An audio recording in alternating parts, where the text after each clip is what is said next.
राम राम प्यारे विद्यार्थियों, स्वागत है आपका संजीव सर की केमिस्ट्री के अंदर।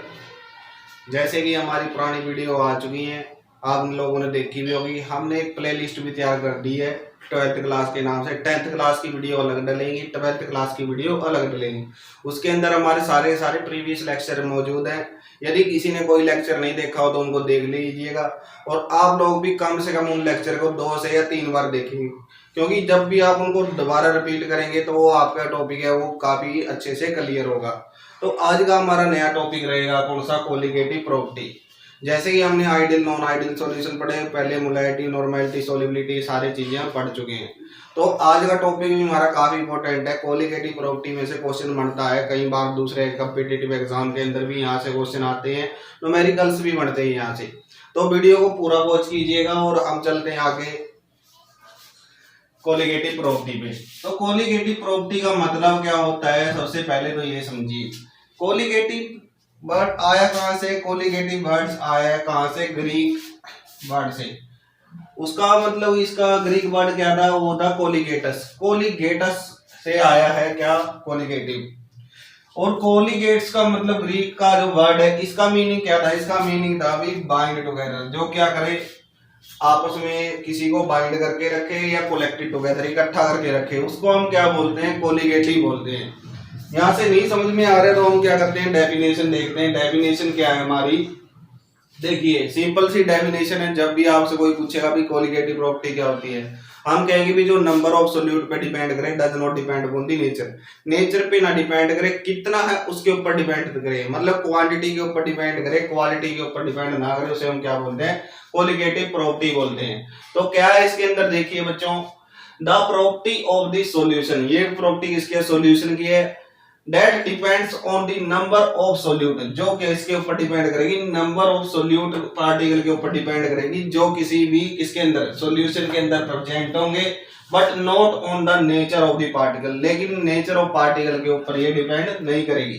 उसी को हम क्या बोलते हैं? कोलिगेटिव प्रॉपर्टी बोलते हैं। समझ में आया होगा अभी? जो क्या करे, नंबर ऑफ सोल्यूट के ऊपर डिपेंड करे, उसे कोलिगेटिव प्रॉपर्टी बोलेंगे। नेचर के ऊपर डिपेंड करे, वो कोलिगेटिव प्रॉपर्टी नहीं होती। जैसे आपकी स्क्रीन के ऊपर शो भी हो रही होंगी भाई, कोलिगेटिव प्रॉपर्टी क्या होती है? 4 टाइप्स की होती है हमारी। कौन कौन सी? Relative lowering in vapour pressure, elevation of boiling point of solvent in solution, फिर डिप्रेशन इन फ्रीजिंग पॉइंट, और चौथा है क्या? Osmotic pressure. देखिए स्क्रीन के ऊपर से क्या है भाई? जो हमारी कोलिगेटिव प्रॉपर्टी है 4 टाइप्स की है। कौन कौन सी? रिलेटिव लॉरिंग वेपर प्रेशर, ये हमने अभी पढ़ भी चुके हैं, वैसे इसका अभी डिटेल में करेंगे। फिर elevation of boiling point of solvent in solution, क्या होगा जब हम क्या करते हैं? सॉल्वेंट के अंदर सॉल्यूशन के अंदर सॉल्वेंट ऐड करेंगे, या जो उसके कारण क्या हो जाएगा, जो उसका बॉइलिंग पॉइंट है वो काफी इंक्रीज हो जाता है, उसको हम बोलते हैं एलिवेशन इन बॉइलिंग पॉइंट। मतलब एलिवेशन का मतलब क्या है? यानी कि जो हमारा बॉइलिंग पॉइंट होगा, जो नॉर्मल बॉइलिंग पॉइंट है उससे क्या हो जाएगा, थोड़ा सा हाइयर के ऊपर चला जाएगा, उसको हम बोलते हैं एलिवेशन, मतलब बढ़ जाना। Depression in freezing point, depression in freezing point का मतलब क्या है? जो उसका फ्रीजिंग पॉइंट एक्चुअल था उससे भी कम चला जाएगा, उसको हम बोलते हैं डिप्रेशन इन फ्रीजिंग पॉइंट। और चौथा रहेगा हमारा ऑस्मोटिक प्रेशर। काफी इंपॉर्टेंट टॉपिक है गाइस। इसके अंदर क्या होगा हमारा भी, चारों 4 प्रॉपर्टी हम अलग अलग से डिस्कस करेंगे। हो सकते हैं हमारे 4-5 लेक्चर इसी के अंदर चले जाएं। तो आज हमारा होगा रिलेटिव लॉरिंग वेपर प्रेशर होगा। इसके अंदर क्या होगा? जो बॉइलिंग पॉइंट है वो एक्चुअल बॉइलिंग पॉइंट से बढ़ जाता है। इसके अंदर जो फ्रीजिंग पॉइंट है वो फ्रीजिंग पॉइंट से भी कम आ जाता है। ऑस्मोटिक प्रेशर भी पढ़ेंगे। रिवर्स ऑस्मोसिस क्या होता है? सेमी क्रिएबल मेम्ब्रेन, ये सारे के सारे हम डिस्कस करेंगे। इन वेपर प्रेशर या रिलेटिवली बात करेंगे। अब इसके अंदर क्या होगा? इसके अंदर पहले पढ़िए, हमने पहले भी कर चुके हैं इस टॉपिक को। क्या होता है भाई? हम पहले बताया था, जैसे क्या होता है, प्योर सोलवेंट है किसी भी क्लोर्ड वेसल के अंदर, उसका जो वेपर प्रेशर होता है वो क्या होता है? हाइयर होता है। किससे हाइयर होगा भाई? जब हम क्या करते हैं? नॉन वोलेटाइल सॉल्यूट ऐड करते हैं। ये मान लीजिए वेपर प्रेशर किसका है? प्योर सोलवेंट का है। तो इसके अंदर हमने क्या कर दिया? प्योर सोलवेंट के अंदर हमने ऐड कर दिया किसको? नॉन वोलेटाइल सॉल्यूट को। अब नॉन वोलेटाइल सॉल्यूट क्या करेगा? वो क्या कर देगा, ये जो इसका सरफेस है उसके ऊपर जाके बैठ जाएगा। मतलब जो हम क्या कर रहे हैं, ये जो ब्लैक दिखा रहे हैं हम आपको, ये क्या होगी? ये नॉन वोलेटाइल सॉल्यूट है। तो इसने क्या कर दिया, जो यहाँ से वेपर जा रहे थे वो वेपर क्या हो जाएंगे यहाँ पर इन कंपैरिजन टू देयर क्या हो जाएंगे, कम हो जाएंगे। क्यों कम हो गए, क्योंकि जैसे ही हमने क्या कर दिया नॉन वोलेटाइल सोल्यूट ऐड किया इसके अंदर, सॉल्वेंट का हमारे पास प्योर, इसका हमेशा क्या होता है जो वेपर प्रेशर होगा वो ज्यादा रहेगा किससे, सॉल्यूशन से। क्यों रहेगा, क्योंकि इसके अंदर हमने नॉन वोलेटाइल डाल दिया, उसने क्या कर दिया इसके सरफेस को कवर कर लिया। सरफेस को कवर कर लिया तो क्या होगा, जो वेपर वाटर जो वेपर क्या करते हैं गैसेस के अंदर जा रहे थे वो अब नहीं जा पाएंगे, जिसके कारण क्या हो जाता है इसका जो बीपी है वो क्या हो जाता है, वेपर प्रेशर वो बढ़ जाता है, मतलब हमेशा ग्रेटर आता है इसके वेपर प्रेशर है सोल्यूशन के से। तो वही हम इन कंपैरिजन यहाँ पर कर रहे हैं। क्या किया है हमने, देखिए भी when a non-volatile solute is dissolved in solvent its vapor pressure is lower। जब हमने क्या कर दिया बताया इसके अंदर डाल दिया नॉन वोलेटाइल सोल्यूट तो इसका वेपर प्रेशर डिक्रीज होगा। That is the vapour pressure of solvent always greater than, क्या रहेगा जो वेपर प्रेशर है हमारा किसका, सोलवेंट का, हमेशा ग्रेटर देन रहेगा सॉल्यूशन से, जब उसके अंदर क्या ऐड किया है नॉन वोलेटाइल सोल्यूट ऐड किया है। तो यहाँ पर पहले भी हमने लिया था जो पी नोट होता है हम उसको क्या कहते हैं भी वेपर प्रेशर है किसका, सॉल्वेंट का, और P क्या हो गया हमारा वेपर प्रेशर हो गया सॉल्यूशन का। तो आपको बताया हमने क्या बताना है, लोअरिंग वेपर प्रेशर काटना है, भी कितना लोअर जा रहा है। तो हम क्या करेंगे P नोट में से P घटा देंगे तो क्या आ जाएगा, वो आ जाएगा हमारा lowering vapour pressure, lowering in vapour pressure. तो इसकी ये आ जाएगा हमारा। अब हम बात करेंगे रिलेटिवली, क्योंकि हमें लोअरिंग वेपर प्रेशर जो हम टॉपिक पढ़ रहे थे उसका मीनिंग क्या था, तो हमने कहां तक कैलकुलेट कर लिया था उसको, हमने बताया था कि जो relative lowering in vapour pressure वो किसके बराबर आया था हमारा, वो आया था P note minus P note क्या था हमारा, वेपर प्रेशर था किसका, सॉल्वेंट का, और P किसका था, सॉल्यूशन का वेपर प्रेशर था। तो अब हम क्या करेंगे, राउट्स लॉ देखा था हमने, राउट्स लॉ क्या था, राउट्स लॉ के अंदर क्या था उसने बताया था भी जो क्या था हमारा मोल फ्रैक्शन है वो किसके बराबर रहा, जो हमारा प्रेशर है पार्शियल प्रेशर किसके बराबर रहा, डायरेक्टली प्रोपोर्शनल था इनटू वेपर प्रेशर, और इनटू में किसके जो हमारा आता है मोल फ्रैक्शन के, तो इसके बराबर था हमने। तो हम इसके अंदर अब क्या करेंगे, हम वैल्यू रखेंगे किसकी, हम वैल्यू रख देंगे जो फर्स्ट इक्वेशन है उसके अंदर हम इक्वेशन सेकंड को पुट करते हैं। तो यूज सेकंड इन वन, हमने इक्वेशन सेकंड को फर्स्ट में पुट किया तो क्या होगा, डेल्टा पी वैसे का वैसा रहेगा, पी नोट किसके बराबर आ जाएगा, पी नोट इनटू में एक्स ए। आगे गाइस अब इसके अंदर क्या हो गया, देखो हमने क्या किया है, ये वाला पी था, इस पी की वैल्यू हमारे पास ये थी, ये इस इक्वेशन के अंदर रख दी तो ये आ गया। तो ये आ गया भी हमारा लोअरिंग वेपर प्रेशर किसके इक्वल आया, P naught is equal to P into में एक्स ए। यहां से हम क्या कर सकते हैं, पी नोट को कॉमन ले सकते हैं और किसके बराबर हो जाएगा 1 माइनस एक्स ए। और आपको पता भी होगा एज यू नो, क्या पता है आप लोगों को, जो मोल फ्रैक्शन है वो किसके बराबर होता है, एक्स ए प्लस में एक्स बी। यदि दो कंपोनेंट है हमारे पास, कौन कौन से थे हमने पहले ही बताया था, हम बाइनरी सॉल्यूशन की बात करेंगे। दो कंपोनेंट कौन कौन से हैं, एक आप क्या मान सकते हो सोल्यूट मान सकते हो और एक सॉल्वेंट मान सकते हो। तो इसके अंदर क्या आ जाएगा 1 आ गया, और एक्स ए की 1 माइनस एक्स ए किसके बराबर आ जाएगा, वो बराबर आ जाएगा एक्स बी के। तो ये वैल्यू हम कहां पर पुट करेंगे, ये वैल्यू हम रखेंगे यहां पर। तो इससे आपको क्या पता लगा भी, इससे पता लगा भी क्या करता है, वेरीफाई करता है राउट्स लॉ को। राउट्स लॉ को किस प्रकार वेरीफाई करता है, तो देखिए भी क्या हो गया, अब इसको हम इसके अंदर लेके आते हैं, कैसे वेरीफाई किया ये देखना है आप लोगों ने। तो इस पी नोट को क्या कीजिए, इसके नीचे ले आइएगा।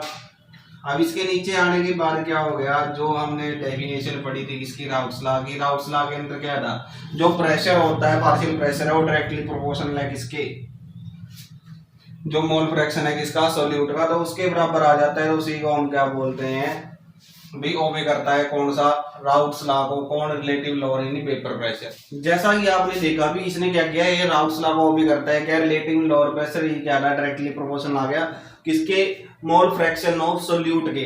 लेकिन हमने ये प्रॉपर्टी शो करनी है भी, रिलेटिव लोअरिंग वेपर प्रेशर है वो क्या है, कोलिगेटिव प्रॉपर्टी है। तो कैसे शो करेंगे आप, तो ये राउट्स लॉ को ओबे कर दिया था। एक्स भी हम मान के चल रहे हैं अभी किसके लिए, सोल्यूट के लिए, और एक्स ए किसके लिए माना था हमने, सोलवेंट के लिए। तो इसके अंदर अब हम क्या करते हैं, एक तो इसको है, इसको इस तरह से भी लिख सकते हैं, और इसी को हम क्या बोलते हैं, इसको भी हम रिलेटिव लोअरिंग वेपर प्रेशर बोलते हैं, और इसको भी हम रिलेटिव लोअरिंग वेपर प्रेशर बोलते हैं। दोनों वैल्यू सेम है, क्योंकि हमने इसकी वैल्यू यहाँ पर ये रख दी, तो ये क्या होगा, सेम है। लेकिन इसके अंदर हम क्या रख सकते थे, मोल फ्रैक्शन का हुआ, यदि हम डिवाइड करें किसके अंदर, रिप्रेजेंट करें नंबर्स ऑफ मोल्स के अंदर, तो क्या हो जाएगा, कौन सा कंपोनेंट है, बी कंपोनेंट, तो बी एन ए प्लस में एन बी।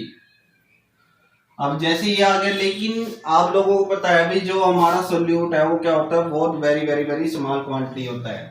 तो एन ए क्या है, वेरी वेरी वेरी वेरी क्या है, लार्ज है in comparison to N B. तो इसलिए हम क्या कर सकते हैं, एन ए को हम बी क्या हो गया, एन ए क्या हो जाएगा, नेग्लिजिबल हो जाएगा, मतलब इसकी वैल्यू क्या हो जाएगी, लगभग 0 के बराबर हम पुट कर सकते हैं। नेग्लिजिबल का मतलब है उसकी वैल्यू कुछ भी नहीं है। हम बात करें जैसे इन आप बात करें पैसों के अंदर, भाई 1 करोड़ है किसी के पास और एक के पास 100 रुपए हैं, तो क्या हो गया, उसके कंपैरिजन में बहुत ज्यादा लोअर वैल्यू है, तो उसको हम नेग्लेक्ट कर देते हैं। तो यहाँ पर हम इसकी वैल्यू नेग्लेक्ट कर देंगे, तो क्या आ जाएगा, डेल्टा पी, या ये वाला भी लिख सकते हैं, उसके बराबर आ गया पी नॉट बराबर आ गया एन बी बाई में एन ए। तो यहाँ से भी हमें पता लग गया भी ये क्या करता है, जो रिलेटिव लोअरिंग वेपर प्रेशर और नंबर्स ऑफ मोल्स के ऊपर डिपेंड करता है। लेकिन इसको हम आगे भी एक्सटेंड कर सकते हैं, कैसे, नंबर ऑफ मोल का क्या फॉर्मूला था, नंबर ऑफ मोल्स हमने बताए भी थे, और ये हमारे मोलैलिटी के अंदर भी आए थे, मोलैलिटी के अंदर भी आते हैं। क्या होता है इसका फॉर्मूला, डब्ल्यू बाई में एम। डब्ल्यू क्या होता है, हमारा वेट होता है, और एम क्या है, मोलिकुलर मास होता है। तो हम बात करते हैं किसकी, इसकी, तो क्या हो जाएगा, डब्ल्यू बी बाई में एम बी, और ये इसका अभी फिर ये बड़ा साइन जो ये वाली चीज है वो इसके नीचे, फिर अब इसके नीचे आएगा डब्ल्यू ए वाई में W M B M A. अब इसको हम क्या करेंगे, रेसिप्रोकल हो जाएगा। कैसे हो जाएगा भी, ये ऊपर वाले ऊपर रहते हैं और ये लास्ट वाला ये भी ऊपर चला आएगा, तो क्या आ जाएगा, डब्ल्यू बी बाई में एम बी इंटू में एम ए बाई में डब्ल्यू बी। तो यहां से पता लगता है अभी रिलेटिव लोअरिंग वेपर प्रेशर क्या होता है, डिपेंड्स करता है किसके ऊपर, नंबर्स ऑफ मोल्स के ऊपर, जो नंबर ऑफ मोल्स यानी मोलिक्यूलर वेट है। और ये भी ये फॉर्मूला आपके काम आएगा किसके अंदर, न्यूमेरिकल्स के अंदर। अब हम बहुत सारे न्यूमेरिकल करेंगे, एक तो ये हो गया इसका फॉर्मूला, एक हमने बताया था इस तरह से हम इसको रिप्रेजेंट करते हैं। तो अलग अलग तरीके से जब भी हमारा फॉर्मूला होगा, जो भी जिस भी सिचुएशन के अंदर क्या होगा, जो हम इफेक्टिव लगे वो फॉर्मूला यूज कर सकते हैं। हम ये भी वाला भी यूज कर सकते हैं भी, जब क्या होगा, जो नंबर ऑफ सोल्यूट है वो नेग्लिजिबल ना हो इन कंपैरिजन टू सॉल्वेंट के, तब भी हम उसका इस्तेमाल कर सकते हैं। तो ये इसके अंदर क्या आ जाएगा, ये इसी के बराबर आ जाएगा, डब्ल्यू इंटू में M B, M A into में डब्ल्यू बी। और पता होगा भाई, हम बता ही रहे हैं क्या, बी हमारा किसके लिए होता है, बी सोल्यूट के लिए, और एम बी सॉल्वेंट या सॉल्यूशन के लिए हम यूज कर रहे हैं। तो ये चीज था, ये किसके लिए हो गया, सॉल्वेंट के लिए, ये सोल्यूट के लिए। और ये रिलेटिव लोअरिंग वेपर प्रेशर किसके आ गया, डिपेंड करता है डायरेक्टली प्रोपोर्शनल टू किसके, नंबर ऑफ सोल्यूट के। तो नंबर ऑफ सोल्यूट के आ गया, तो इसका मतलब ये क्या है, कोलिगेटिव प्रॉपर्टी है। अब हम इसके न्यूमेरिकल करेंगे। उससे पहले जिसने बच्चे ने भी वीडियो को लाइक नहीं किया है तो वो वीडियो को लाइक करे, और बच्चों को कमेंट भी किया करो। यदि आपको समझ में आ रहा है, अच्छे तरीके से समझ में आ रहा है, कमेंट कीजिए। वीडियो को ज्यादा से ज्यादा शेयर किया करो, और वीडियो को पूरा देखा करो, 2-3 बार देखो। जब ऐसे कंसेप्ट आते हैं तो इनको क्लियर करना बहुत ज्यादा जरूरी है, क्योंकि जैसे आप हायर क्लासेज में जाएंगे यही कंसेप्ट दोबारा आएंगे। यदि अभी आपने अच्छे तरीके से, तो आपको एकदम दिमाग के अंदर आ जाएगा, क्योंकि उस टाइम क्या होता है, टीचिंग इतनी इफेक्टिव नहीं होती उस लेवल के ऊपर। तो वहां पर क्या होती है, ज्यादा से ज्यादा सेल्फ स्टडी होती है। तो देखिए गाइस, जो न्यूमेरिकल है, बाकी सारे न्यूमेरिकल मैं पहले ही लिख लिया करूंगा, लेकिन ये बड़ा आप लोगों को ध्यान से देखिए, क्योंकि टाइम बहुत लगेगा, और टाइम को सेव करने के लिए हम क्या करेंगे, आगे सारे बोर्ड पे पहले ही लिख दिया करेंगे।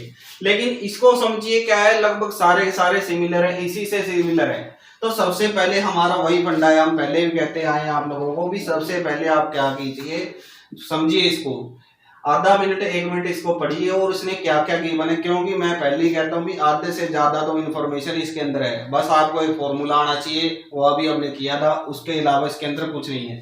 देखिए क्या कहा उन्होंने था, vapour pressure of the benzene at a temperature, यानी कि एक ऐसा कांस्टेंट टेम्परेचर है, तो उसका वेपर प्रेशर कितना है, 0.84 बार है, 85 बार है। तो when a non volatile solute weighing 0.5 gram is added to 39 gram of benzene, मतलब अब जो कम लिया है वो कोई भी सॉलिड है, पहले ही बता दिया इसने, वो सोल्यूट हो गया और हमारा सॉल्वेंट क्या हो गया, बेंजीन हो गया। उसका मॉलिक्यूलर वेट भी इन्होंने गिवन कर दिया। तो क्या गया, देन द सॉल्यूशन बिकम्स, अब देखिए उसका बार कितना था, इतना था, मतलब इसके पीछे हम जीरो लगा दें, ये था और ये था। भाई पहले वेपर प्रेशर ज्यादा था, लेकिन जैसे ही हमने नॉन वोलेटाइल सॉल्यूट ऐड कर दिया उसका वेपर प्रेशर कितना आ गया, इतना आ गया। तो what is the molar mass of the solid, मतलब जो सॉल्यूट है उसका हमने मोलर मास निकालना है।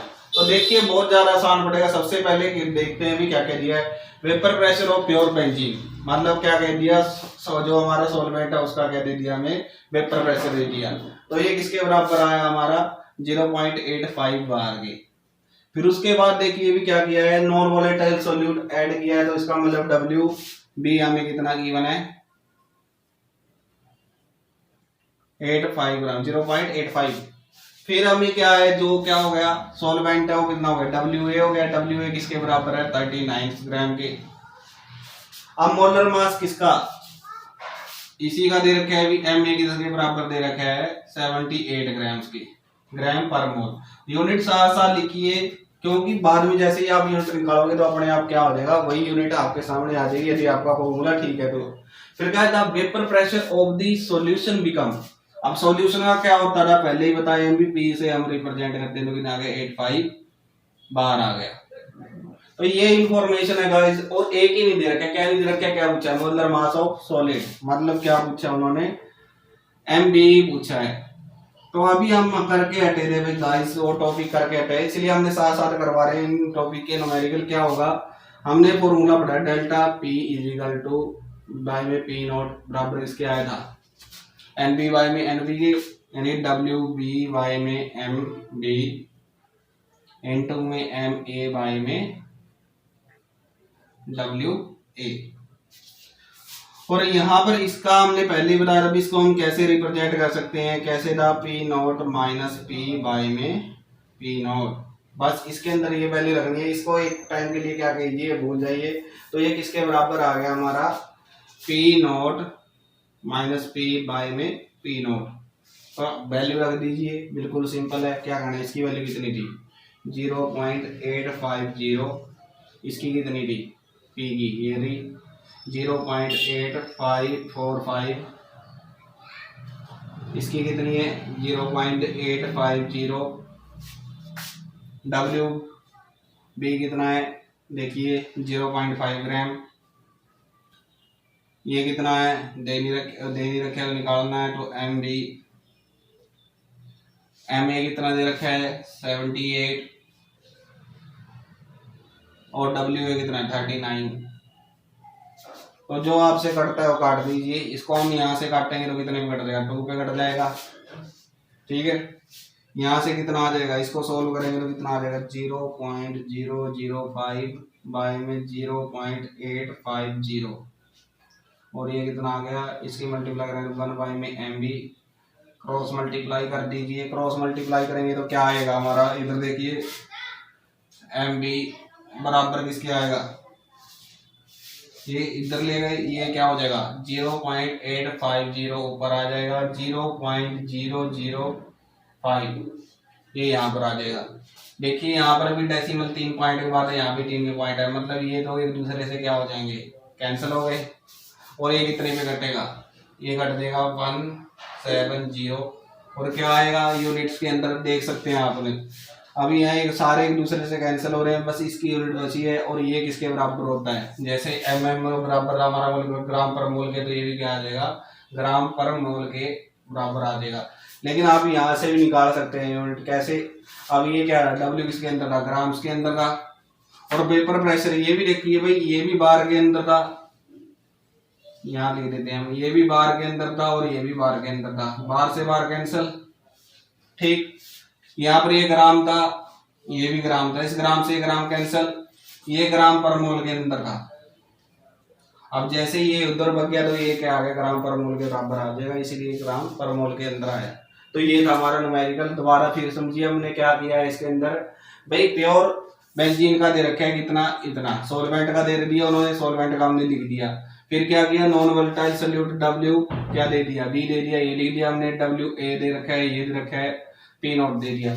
इसको वैल्यू पुट की सॉल्व करना है और कुछ भी नहीं है, ये इतना ही था हमारा न्यूमेरिकल, उसके बाद आपका काम है। तो इतने सिंपल न्यूमेरिकल है कि आप आसानी से कर सकते हो। देखिए हमें जो चीज निकालनी है हम उसको कई फॉर्मूले से निकाल सकते हैं, आप ट्राई कीजिएगा, जो हमारा पहले वाला फॉर्मूला उसी से ट्राई कीजिएगा, एक नया और है उससे हम ट्राई करते हैं। देखिए क्या कहा है, vapour pressure of water at 293 kelvin. अब यहाँ पर टेम्परेचर दे दिया तो इससे छेड़खानी करने की कोई जरूरत नहीं है, क्योंकि इसका तो यूज ही नहीं है फॉर्मूले के अंदर, लेकिन कहीं फिर भी क्या कहीं ना कहीं चला देंगे इसको। फिर क्या है, इज क्या है 17.535 mm of Hg, calculate the vapour pressure of water at 290 kelvin when 25 gram of glucose dissolved in 450 grams of water। अब इन्होंने क्या किया है, भी जो ग्लूकोज है या वो भी नॉन वोलेटाइल सोल्यूट है। क्वेश्चन बनता है कई बार भाई जो वेपर प्रेशर है ग्लूकोज का वो कम है इन कंपैरिजन टू सॉल्वेंट, तो क्यों, क्योंकि जो ग्लूकोज है हमारी वो भी क्या है नॉन वोलेटाइल नेचर की है। जब हम उनको वाटर के अंदर डालते हैं तो उसके कारण भी क्या हो जाता है, वेपर प्रेशर हमारा घट जाता है। तो क्वेश्चन का आंसर यही होगा भी जो वेपर प्रेशर है वो क्या हो जाए, कम हो जाए, क्योंकि ग्लूकोज नॉन वोलेटाइल सोल्यूट है, वाटर प्योर सॉल्वेंट है, उसके अंदर डालेंगे तो सरफेस एरिया कवर हो जाएगा, इसी कारण क्या हो जाएगा भी ग्लूकोज का वेपर प्रेशर क्या होता है, लोअर होता है। तो हम बात करते हैं इसकी, इसके अंदर वही इन्फॉर्मेशन है, वही फंडा पिछले वाला भी, जो जो आपको इन्फॉर्मेशन दे रखी है उनको आप लिख लीजिएगा। जैसे ये दे रखा है ये आप लोग लिख लेंगे, ये पी नॉट की वैल्यू दे रखी है। प्योर वाटर की बात करें सॉल्वेंट का, मतलब ये सॉल्वेंट का दे दिया इन्होंने। फिर हमें क्या करना है, सोल्यूट का हमें निकालना है, यानी कि हमें किसकी वैल्यू निकालनी है, इसकी निकालनी है।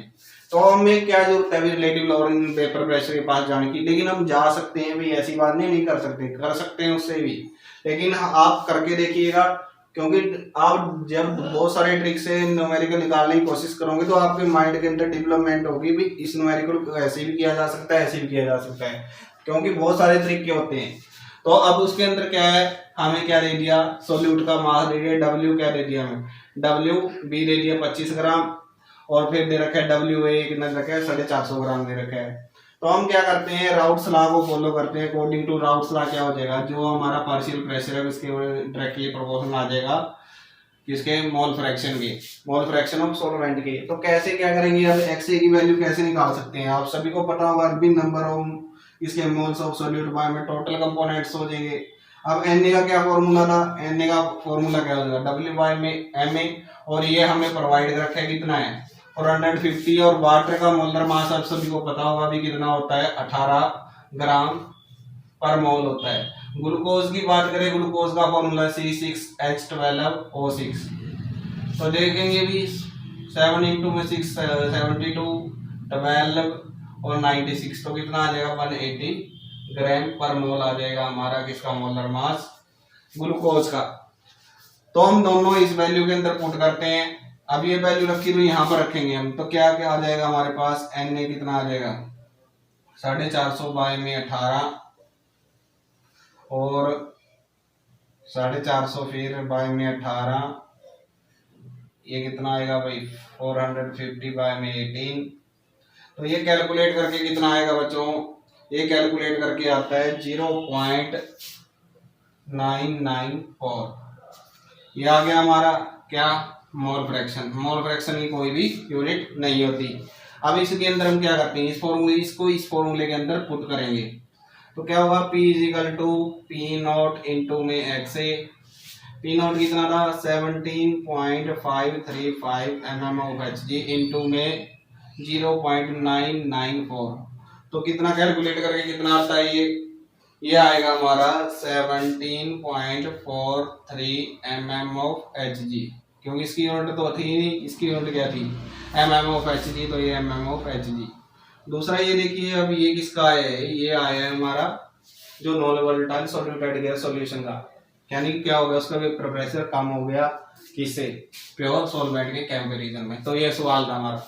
आप उस न्यूमेरिकल अब क्या करोगे, ये देख लिया आप लोगों ने, समझ में आया होगा, नहीं आया तो आप क्या कर सकते हैं, दूसरे तरीके ट्राई कर सकते हैं, लेकिन ये भी बहुत ज्यादा सिंपल है, हमने कुछ नहीं किया इसके अंदर। ये हमारा राउट्स लॉ था, ये इन्होंने गिवन था किसका, सॉल्वेंट का। मोल फ्रैक्शन को हमने क्या कर दिया, नंबर ऑफ मोल्स के अंदर डिवाइड कर लिया।